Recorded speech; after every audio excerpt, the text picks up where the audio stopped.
YouTube. All right, and we're going to get started. First of all, welcome everyone here on Zoom. Welcome everyone on YouTube. And these are some of our authors for the ThrillHers anthology. And tonight we're going to do a little reading and talk about the anthology. It's a bit different than most anthologies. I don't think I've ever seen one like it, right? It's thrilling stories with strong female characters in isolated locations. And I'm one of the authors. I'm also the curator. I'm Sonia Doing, best-selling, award-winning author. I love writing thrillers with strong female characters. And I think I had a great conversation the other day during Preptober for NaNoWriMo about the fact that my characters are strong female characters because I want to see myself in the novels I read. And so that's who I write, right? Like I used to love reading Clive Cussler. I stopped reading him because all his female characters were always part of the male arc. They didn't have their own story, didn't have their own thoughts or opinions. And yeah, so that's why, that's why we started this organization, why I started and we all kind of came up with this idea of an anthology. And I think I'm going to try to do this alphabetical. So I'm going to go with A.K. Weller next. All right. Hi, I'm A.K. Weller. I write thrillers as well, and you can find my first novel, Enemy Closer, on Amazon. It's the first in a series of 5 books.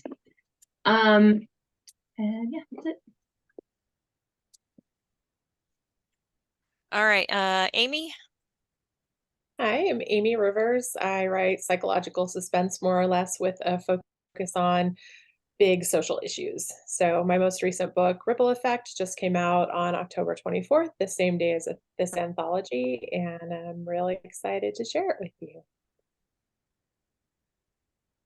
All right, my goodness, who's next? KPC, AC. So Courtney. Hi, I'm Courtney May. I write thrillers as well, and I have a short story, L, a short story. Nice. All right. There's a lot of work this early in the day. Kara. Hello, my name's Kara Smith. I just started writing, so my first published work is in this anthology, and I come from a really diverse background of, military intelligence and 3-letter agencies and things like that. And I write stuff that has nothing to do with that because this is my hobby, and I'm really excited to write more. Cool. All right, Michelle.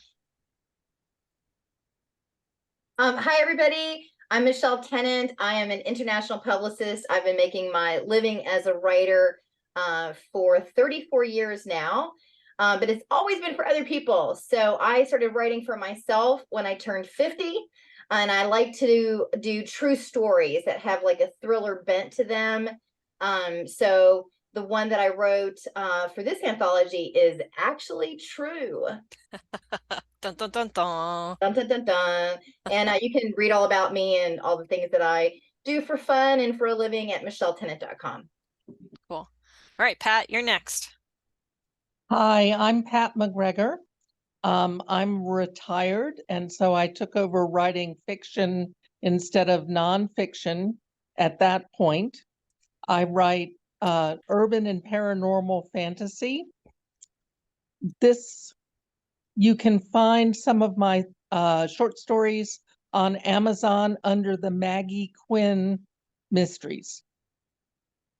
Cool. All right, Salima. Hi, I am Salima Ishq, and by day I work as a content writer. However, at night I craft gripping thrillers inspired by my deepest fears. I have 2 short stories on Amazon that I wrote during the short storyathons, and I'm working on my debut novel.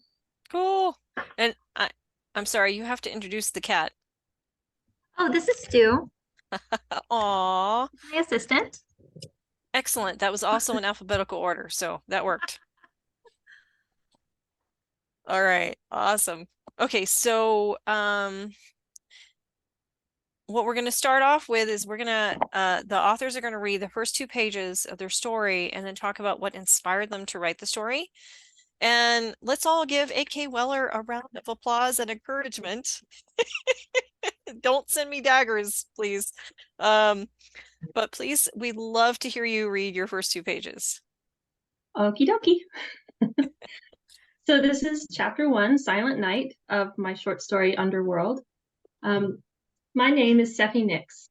That's as important as it is unfortunate, so please don't forget it. I arrived in Helena, Montana at 9:14 a.m. on Monday, January 16th. It was snowing and I was happy to be alive.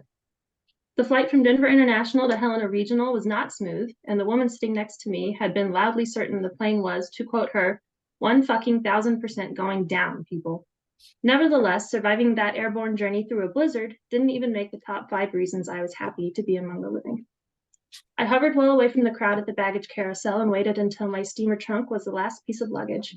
Then I waited again until it made 5 full circuits on the carousel before I dragged it off. It seemed to have grown heavier in transit, or else my grip had weakened from holding my seatmate's hands for 2 hours. This hadn't been an act of compassion. The harder I squeezed, the quieter she was. I began to appreciate how small Helena was when a mere half hour later I was accepting a styrofoam cup of 2 bitter black coffee from Stacy with an I. She showed me into an empty conference room with a decent view of a sushi restaurant across the street from the title company's office. It took about 15 minutes to sign the paperwork, and then I was headed to 8th Avenue with the keys to my new house. The pictures really didn't do you justice, I sighed. Standing alone on the sidewalk, I gazed up at the house and drank it in for so long my neck started to hurt. It was 3 stories tall, built on a rise 8 feet above street level, and set so close to the sidewalk that it seemed to hover menacingly over me and the shorter houses on 8th Avenue. For just under $600,000, the 140-year-old 9-bedroom hot mess of a house was mine. It had 7 fireplaces, hardwood floors where there were floors, and a portal to cannibal hell in the basement, according to the agent. Soon I hoped it would also have working electricity, Queen Anne style for what it's worth. The surrounding neighborhood was quiet but dense, with only 3 feet or so between some of the historic houses, looking up and down it. No. I Can hate you to hear me? interrupt you. Yeah. We can hear you. Can you just slow Okay. it down just a little bit? Really? I felt like I was talking so slow. Okay. I'm almost done. Looking up or down 8th Avenue gave the impression of one long house stretching from Ewing Street to Warren Street. I lugged my trunk up the stairs to the front door, let myself inside, picked a solid-looking patch of floor in the front room, and spread my sleeping bag out so near the fireplace you'd think I planned to light a fire. Instead, I crawled inside the sleeping bag, covered my face with a sweater, and fell instantly asleep. So I'll stop there. Okay. All right. Right. I love that you give us this. We're in this house that you've bought on your character has bought unseen, right? Has bought unseen, and you're like, first of all, I would light the fire. But tell us what inspired this story. I visited Helena, Montana a couple years ago now and toured an old house for sale just because. And it was this house. It's the real house. So everything I just described is exactly how it appeared to me when I first saw it, including the portal to cannibal hell in the basement. So that was just, inspiration right out of the gate. And my character, to me, is a strong female lead because she's very independent and she likes being alone, and she's there on a job and she has nothing's gonna get in her way. So yeah, that's it. All right, awesome. Thank you. All right, next up is Amy Rivers with Dust and Desperation. All right. Run, Tilly's voice hissed from inside the basement. Hannah turned and sprinted into the desert as fast as her injured body would let her. But after the first few falls, she realized that slow and steady, slower, was going to get her a lot farther away. The desert was treacherous under the best of circumstances. Traversing it at night was foolhardy, but with the threat of their abductors catching up with her, Hannah didn't have the luxury of stopping, or even slowing to a crawl, which her aching limbs would have much preferred. Thankfully, fear, anger, and adrenaline were pumping through her veins, fueling each step forward. Scream all you want, no will hear you." The words echoed through her head. In the time they'd been confined to the basement, Hannah had never heard any noises outside. No cars, though she figured their kidnappers had to have one nearby. No traffic, which wasn't entirely surprising. There were so many isolated places in New Mexico. Her time upstairs revealed a dilapidated structure that hadn't been lived in for a long time, and as she got her bearings, such that they were, she confirmed what she and Tilly had suspected. They were in the middle of nowhere. The idea of being alone in the desert had terrified Hannah, but after last night, she knew there was nothing she wouldn't do to escape. Dying in the desert was no longer her biggest fear. With one of her eyes swollen shut, it was hard enough to navigate between bushes and stubby trees that ripped at her clothes and bare skin. But the throbbing in her cheek was a potent reminder of what she was leaving behind: the abduction, the drugging, the beatings, and the final atrocity. It kept her moving away from the house, away from danger, but also away from Tilly. After launching Hannah out the window, Tilly's head disappeared into the basement room. In her mind, she saw Tilly sink to the floor, exhaustion and exertion finally making her legs give way. She hoped Tilly got to rest before they realized Hannah was gone. She tried to imagine Tilly curled up on the mat in the corner asleep, peaceful. She clung to that vision because the alternative was too awful to consider. Now that dusk had turned to night, she was having a love-hate relationship with the moon. It wasn't full, but it was bright enough to illuminate some of the desert landscape, giving her a fighting chance of not impaling herself on a cactus as she fled. Unfortunately, it also created shadows, shadows that concealed snags and barbs, animal burrows, and scarier things she had to push right out of her mind to keep her panic at bay. I'm gonna stop there.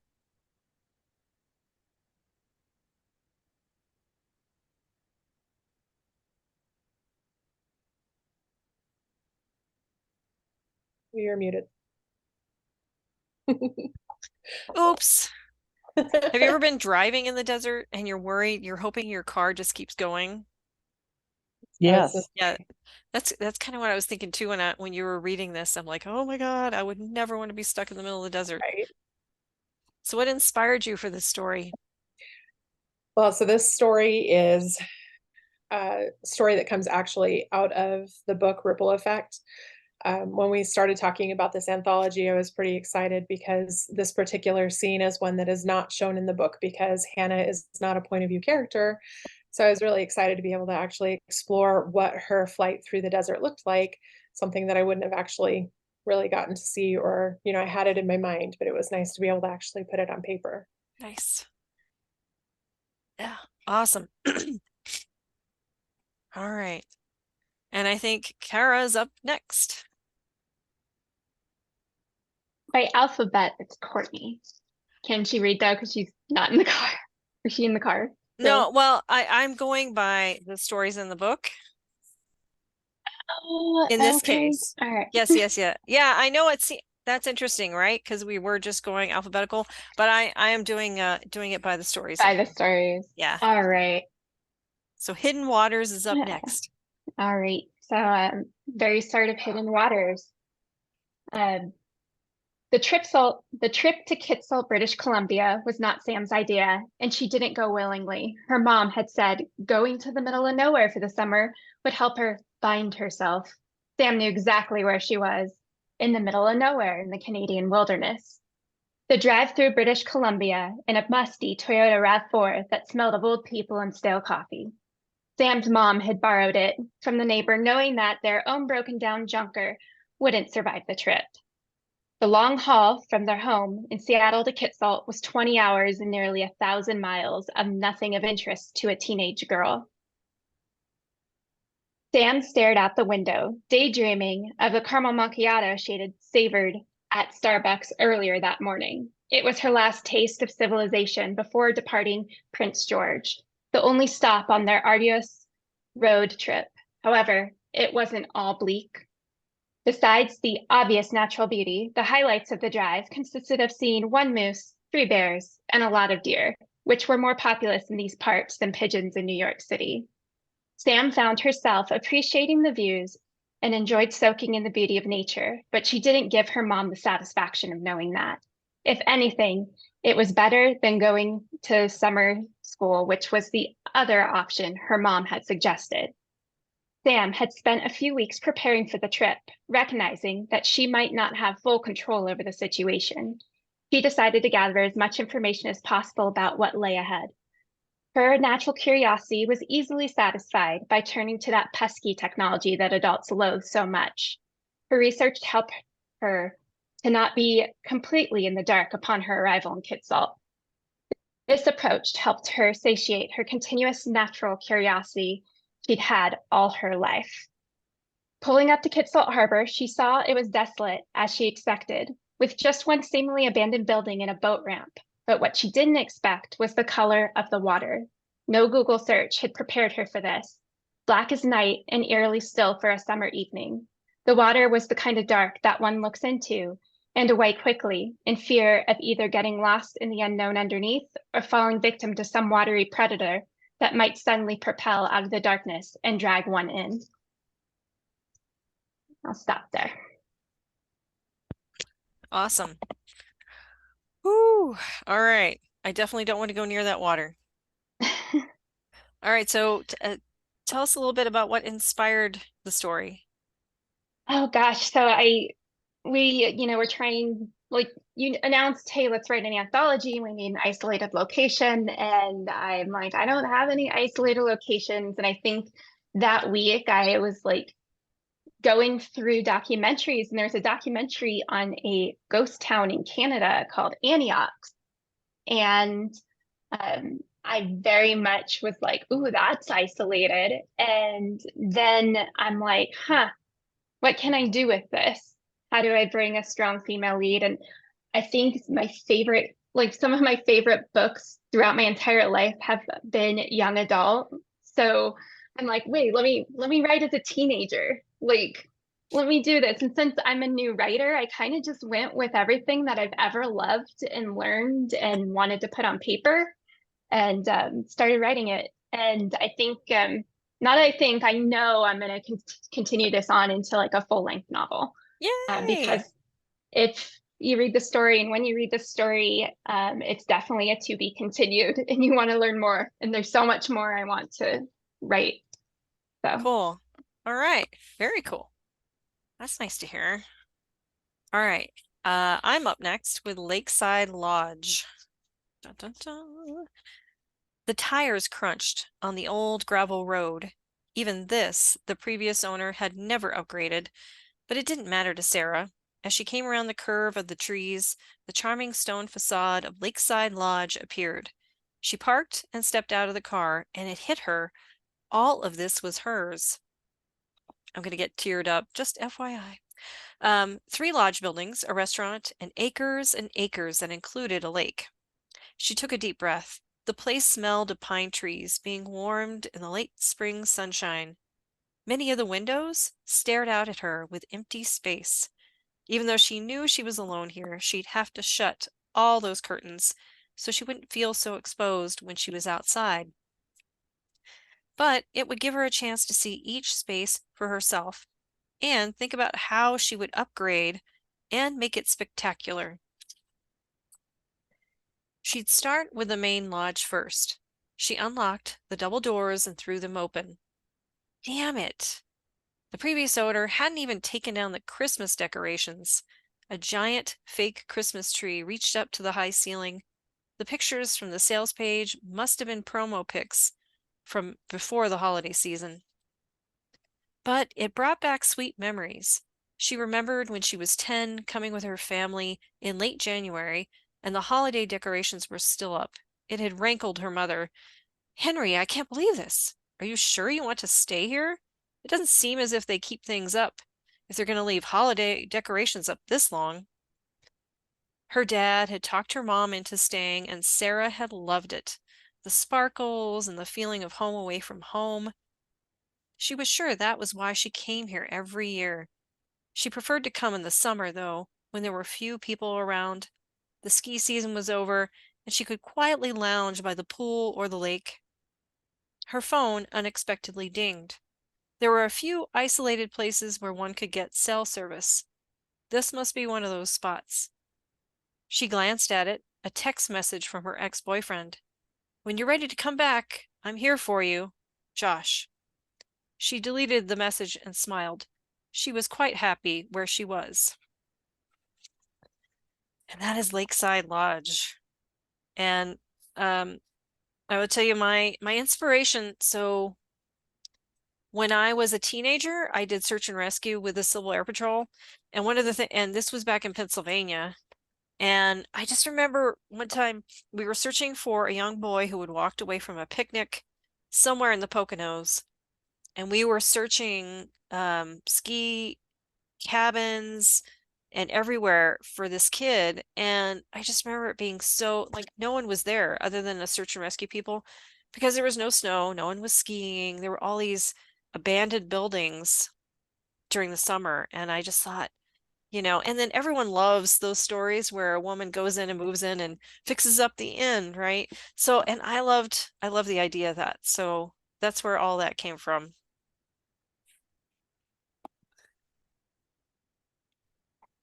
All right. And Pat, you're up next with more flexible than water. All right. This is an email from Petra Seville Congo to her cousin Maria Consuela on the moon, Thursday, March 10th, 2085. My dear Maria, we are covered by water. It rained for several days, inches per hour. The river came out of its banks, and now all around us is a flat, shiny surface as far as the eye can see. I can hear the church bells in St. Croix ringing the hours. They echo strangely, bouncing off the liquid, and are the only signs of human life these past 4 days. By us, I mean me and the cats. They are very twitchy in the circumscribed situation. Since the house is at the top of a rise, we stick out of the water like a knee out of a bathtub. The cats went outside and explored the dry area around the house yesterday for a while. I figured it was reasonably safe because I could see any predators coming. The feed shed is mercifully above water, so I have food for the chickens. I kept them on the back porch at night and let them out in the morning. They circle the dry area, scratching and clucking, and I put grain out for them twice a day. The garden shed was swept away when the waters came rushing in. Let me tell you about the water. The levee burst at the highway crossing, and the force of the water carried away the dike for almost a mile in each direction. I was watching from upstairs with my binoculars when it happened. The surge leaped forth like a dog with the back gate open, full bore, no hesitation. At first, the water was silent, and then the roar hit me. All that water let loose in a rush, churning up the dirt into a milky brown surge heading right for us. It looked shallow at first, but then it swept one of those auto harvesters clean away. The water rose so swiftly that I was worried that the house would be engulfed, but no. It stopped about 40 feet from the porch and stayed there, with little wavelets lapping up for a while, but gradually resolving into this mirrored sea. No other houses or even roofs are visible from here, even with binoculars. I assume everything on low ground was carried away. Luckily, we are self-sufficient. The propane tank and generator are above the water level, so I have cooking fuel and electricity. The composting toilets I installed last year are working fine too. I don't know if the water supply is contaminated, so I am drinking and cooking from the 500-gallon emergency supply stored in the house. Once the rain stopped, our satellite link came back up, which is why I feel confident I can send this message. Just wanted to let you know that we are all fine if confined by the water, and safely snug as bugs in rugs. Love, Petra. I love that you chose to write, well, both you and Courtney, you guys did something a little different in the choices for your stories. And I love that you did this via email. I also love, I know the reader doesn't see it yet, but that you're writing you're in the far future, right? Yes, Yeah. So tell us a little bit about how you were inspired for this story.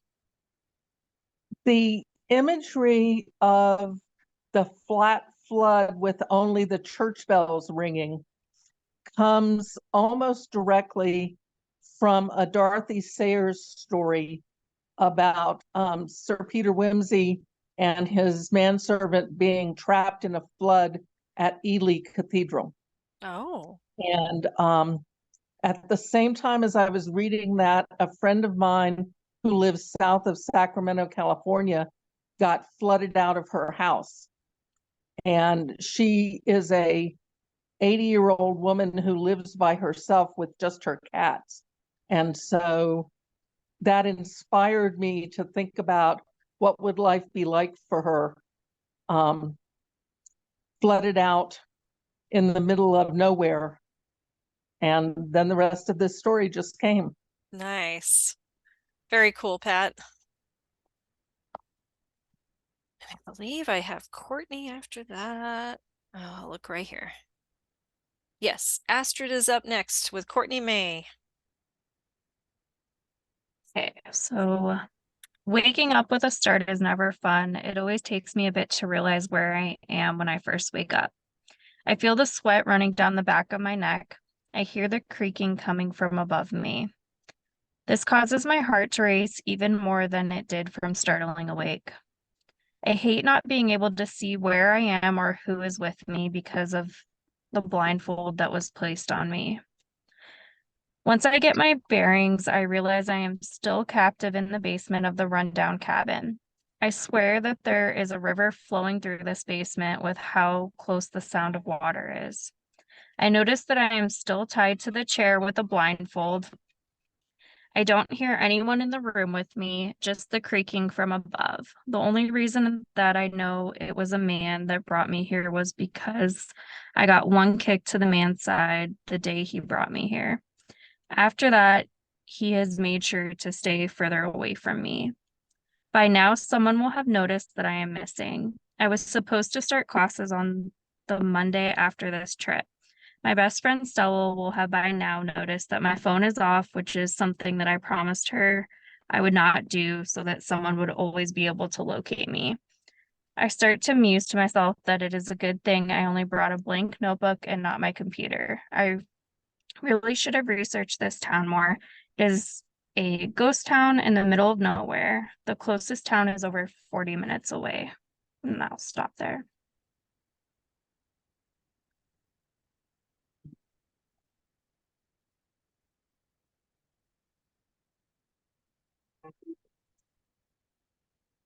You're on mute, Sonia. What did you? I just said some really brilliant things too. Anyway, I was saying how I find it interesting, right? Some of these old ghost towns inspire us, but tell us how you were inspired to write this story.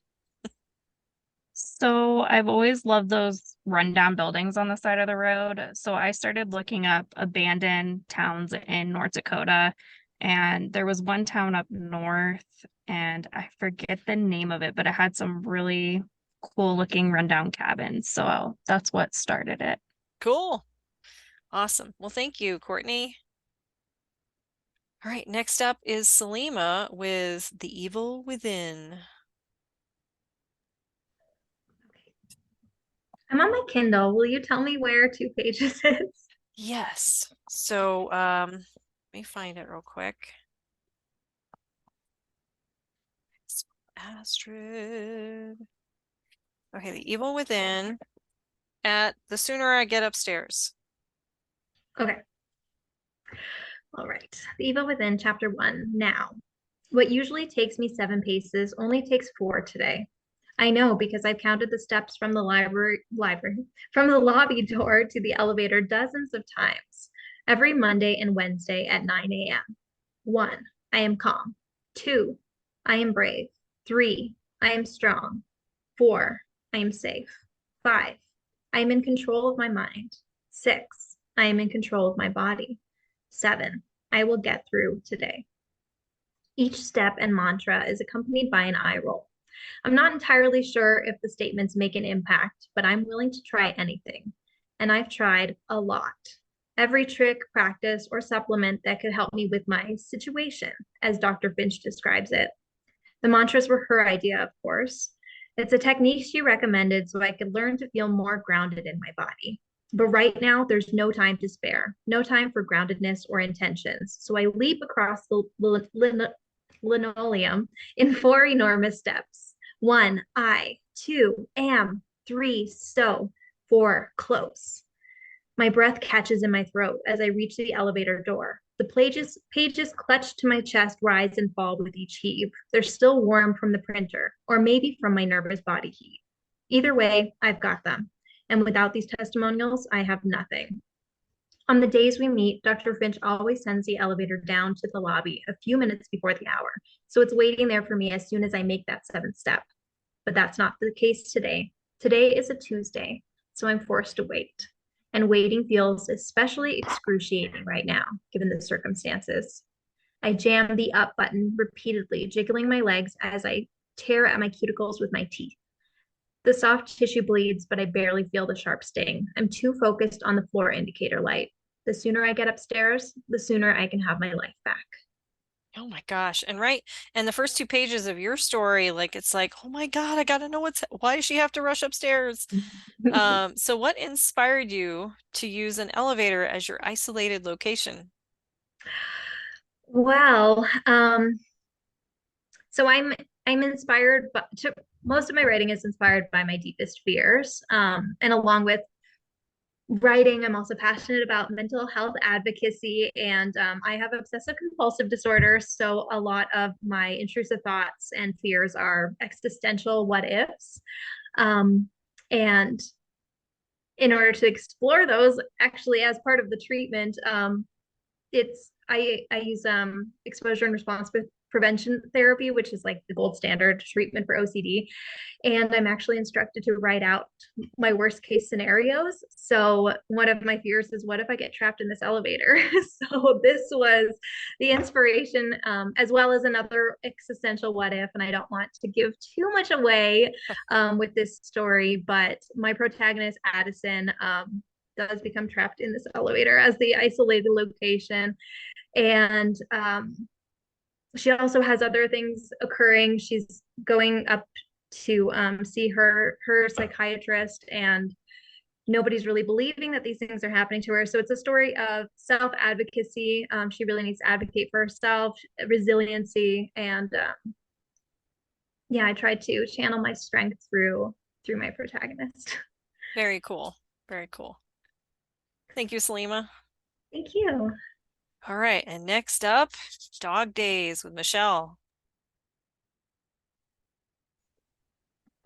Inspired by a true story. I couldn't get Ruby's story out of my head. I was alone as I watched the fire flicker in my Smoky Mountain cabin fireplace. The nearest neighbor couldn't hear me scream, which was a departure from my other homes in Cincinnati and Chicago, where neighbors couldn't only hear your whispers, they could hear you making dinner. This cabin was small, with 2 bedrooms and a shower.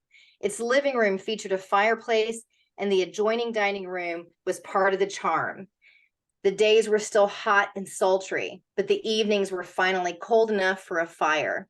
I loathed summer, and any hint of cool weather inspired me to turn on the gas fireplace in the evenings to cozy up. I sipped red wine I'd purchased from the Biltmore Estate, a local tourist attraction. Wine tasting ended the house tour, and I was always a sucker for purchasing gift store items at tourist traps. The red liquor swirled around my tongue. I knew the sulfites would make my throat itch later, but I didn't care. I focused on the story I had just heard at dinner. Tiny prickly pins all over my throat were the cost of drinking wine, but the buzz always helped soothe the day, especially a hot September day followed by a cool evening. Mountain weather fluctuations were the highlight of living in Saluda, North Carolina, a town made famous by its steep railroad track grade. Saluda sits at the top of the Norfolk Southern Railway's Saluda grade, made famous for being the steepest mainline standard gauge railroad track in the United States of America.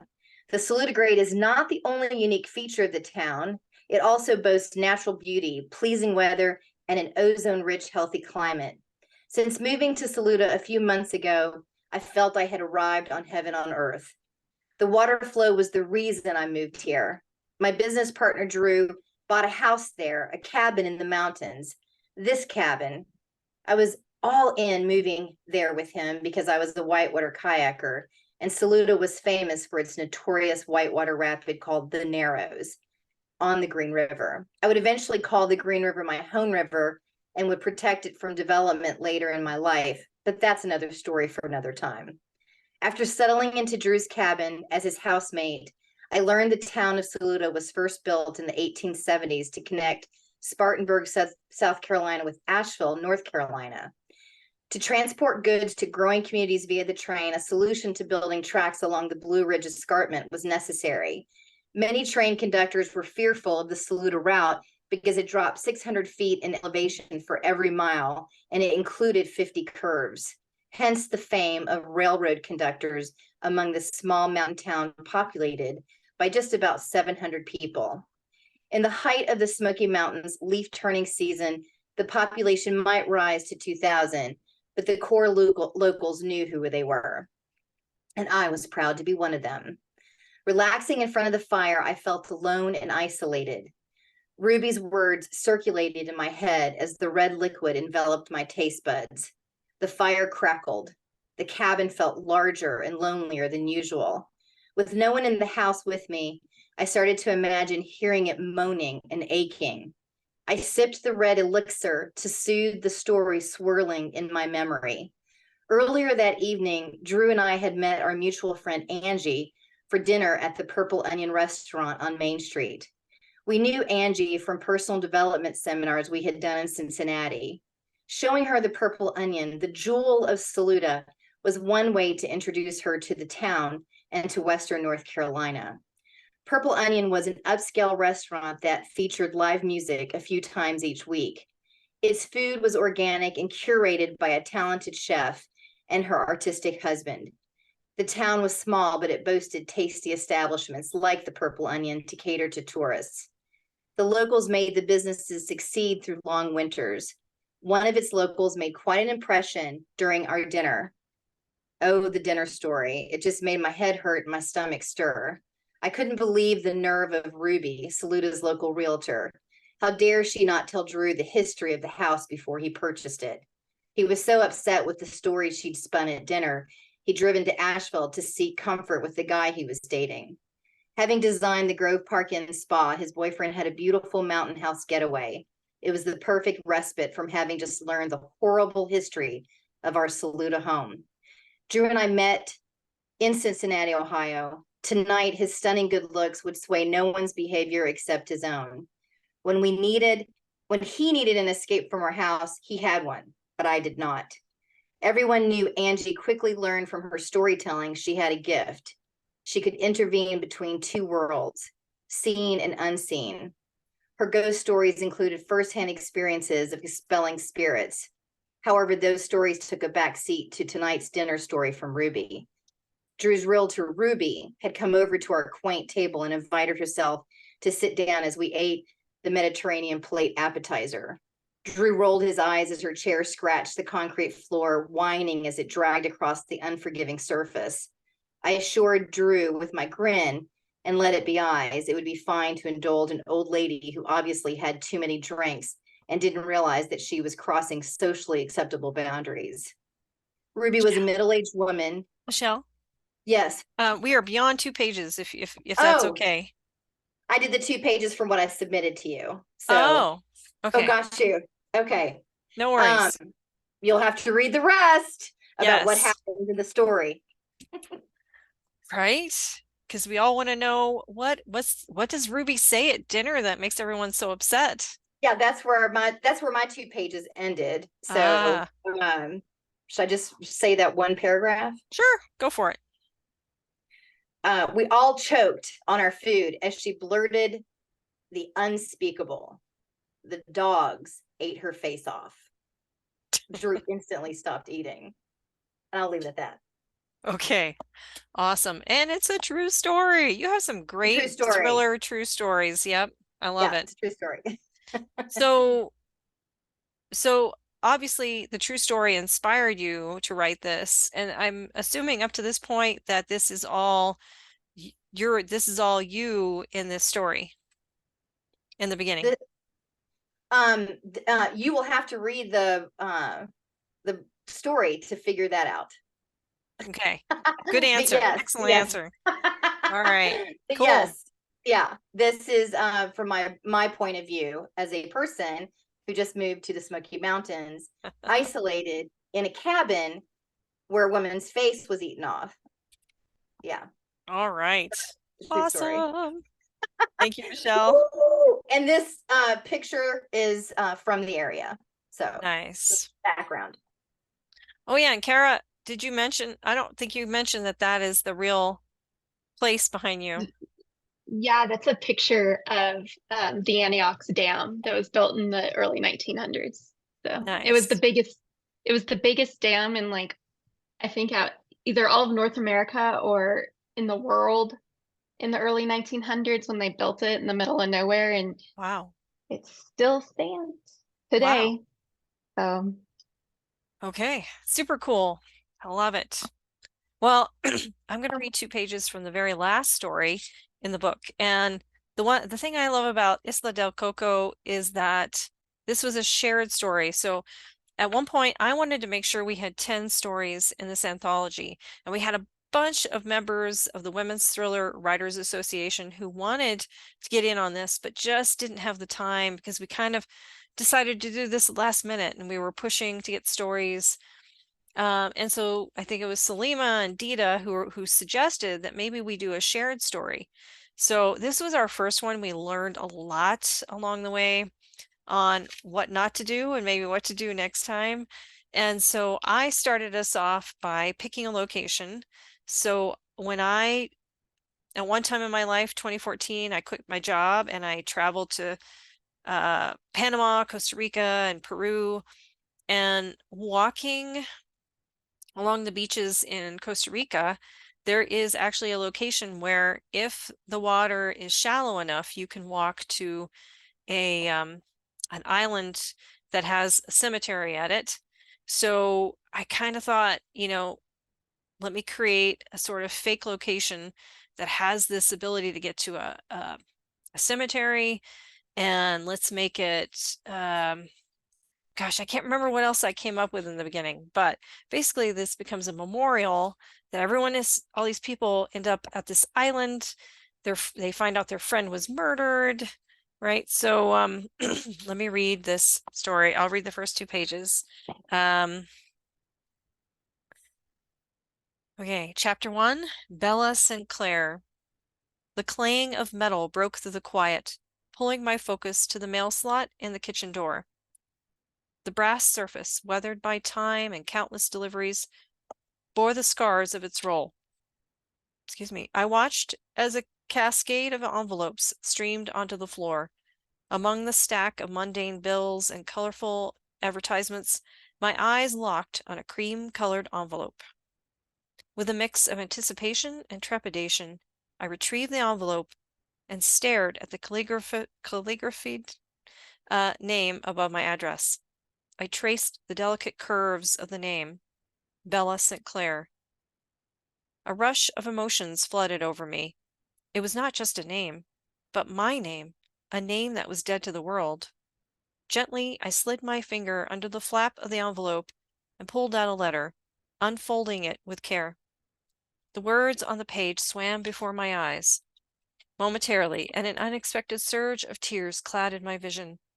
It was a letter from James Barlow, the son of Vera Barlow, a name that carried with it memories of laughter, camaraderie, and shared secrets from years gone by. As I read James's words, a heaviness settled over me, mourning not only the loss of Vera, but also the passage of time that had eroded our once unbreakable bond. The letter revealed Vera's final wish for me to attend her memorial service on Isla del Coco, a secluded and picturesque island off the coast of Costa Rica. Emotions swirled within me, grief, nostalgia, and a sense of duty to honor my cherished friend. But there was a secret about Vera that I had guarded fiercely, one that shaped the trajectory of my life in profound ways. As I stared out my window at the cityscape, I felt determined. No, I felt determination, anxiety, and a gnawing fear of what the memorial service might reveal. I couldn't shake the memory of that fateful night, the night when everything changed. The echoes of that evening still reverberated through my mind, a constant reminder of the pact Vera and I had made, a pact I had sworn to keep hidden at all costs. I carefully folded the letter and placed it back in its envelope. I pressed it against my chest, feeling the weight of the decision settle over me. My journey was not just to an island. It was a voyage to protect the truth and to shield myself from a past that threatened to surface. Right, so that chapter, I believe Bella was written by Deb Collins. So different, thank you. Thank you, Claire. Different chapters were written by different authors, and it was really fun, like having other authors jump in on a story and take it different directions that I didn't know where we're going. Right. And so, yeah, super fun. So I really appreciate everyone who had the time to I know Salima has a character in here, Deb Collins and Dita Dow and myself. So it was the four of us who worked through that story. And thank goodness for our editor to help us fix things and make sure it flowed and make sure we all got the same details.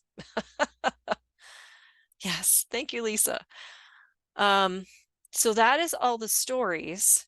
And for those of you who are going to see this YouTube later, I will put the link if anyone's interested in getting the ebook or the paperback.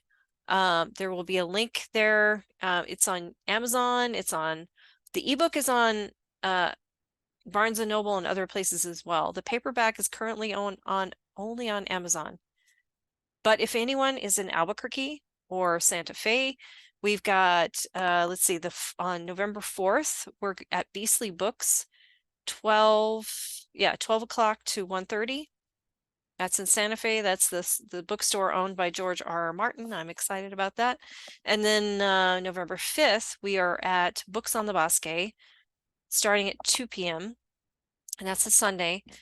And then November 12th, we will be at Barnes & Noble Cottonwood in Albuquerque, starting at noon, I think. I'm pretty sure it's noon. Yeah, I see the nods. It's hard to memorize all this stuff. Yeah, noon.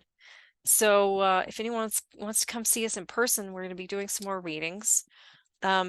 Claire, I really appreciate that you're here tonight. Did you have any questions or anything else you'd like to ask us about our book? No, I discovered I actually have the book. Oh, awesome! I had bought it in a few weeks ago, so and didn't realize that I had it when I only learned about this thing today. So Cool. That's what I get for not checking the group email. Well, and do you know one of our authors? Pat McGregor. Oh, okay. Yay, Pat. We're in a critique group together that meets twice a month. So awesome. Well, so she had told us about it, and I guess I bought it back then. All right. Well, and if you like the book or whether you not like the book, if you could give us an honest review on Amazon, if you haven't already, that would be awesome. Cool. Cool. Thank you. Will do. Yay. All right. Anything else anybody else would like to add before we wrap it up for this evening?